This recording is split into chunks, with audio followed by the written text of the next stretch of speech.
ভাতের সাথে এমন একটি মজার পদ থাকলে আর কিছুই লাগে না। আসসালামু আলাইকুম এভরিওয়ান। বলছি এই চিংড়ি মাছের মালাইকারির কথা। এই খাবারটি থাকলে ১ প্লেট ভাত অনায়াসেই কিন্তু শেষ হয়ে যায়।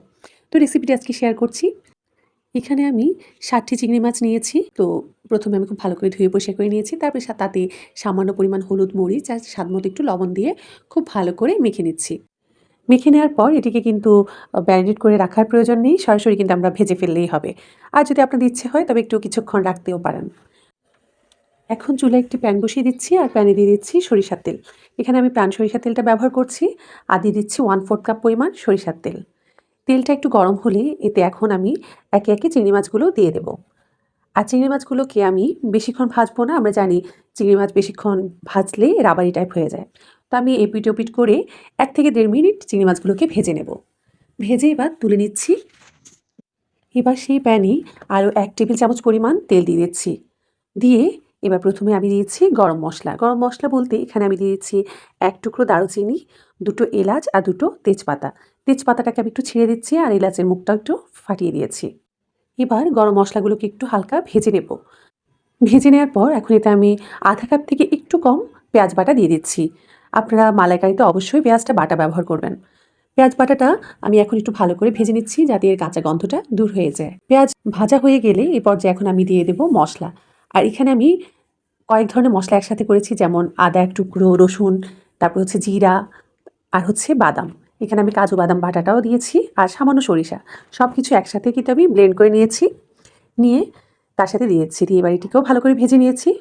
ভেজে নেওয়ার পর এই পর্যায়ে এখন দিয়েছি ১/২ চা চামচ থেকেও কিছুটা কম হলুদের গুঁড়ো। এরপর দিচ্ছি মরিচের গুঁড়ো। মরিচের গুঁড়োটাও আমি দিচ্ছি ১/২ চা চামচ, কারণ আমি আবার কাঁচা মরিচটাও ব্যবহার করব। এরপর এখন এটিকে খুব ভালো করে আমি ভেজে নেব। মসলাটা যত ভালো করে ভাজা হবে আসলে যেকোনো খাবারের স্বাদটা ততটাই ভালো হয়। মসলাটা আমার কিন্তু একদম ভাজা, ভাজা হয়ে গিয়েছে। এই পর্যায়ে এখন আমি দিয়ে দেব স্বাদমতো লবণ। আমি কিন্তু এর আগে লবণ দেইনি।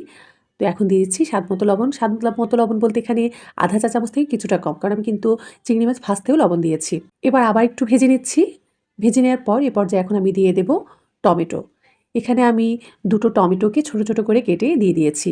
আপনারা ইচ্ছে করলে টমেটোটাকে ব্লেন্ড করেও দিতে পারেন। তবে আমি ছোট টুকরো করে দিয়েছি। এটা কিন্তু আসলে একটু গলেই যাবে। তারপর খুব ভালো করে আবার ভেজে নিয়েছি। ভেজে নেওয়ার পর এই মসলাটাকে আমি আরেকটু ভালো করে কষানোর জন্য এখন দিয়ে দিচ্ছি নারকেলের দুধ। এখানে আমি ২ টেবিল চামচ পরিমাণ নারকেলের দুধ দিয়ে দিচ্ছি মসলাটা কষানোর জন্য। তবে আজকের রান্না আমি বলে রাখি, কোনো প্রকার পানি কিন্তু আমি ব্যবহার করব না। পুরো রান্নাটাই হবে নারকেলের দুধ আর পরে দিয়ে একটু দেব তরল দুধ।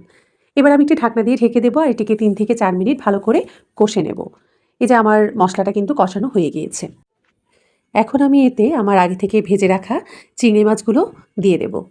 চিংড়ি মাছটা দিয়ে খুব ভালো করে নেড়ে একটি ঢাকনা দিয়ে ঢেকে দেব।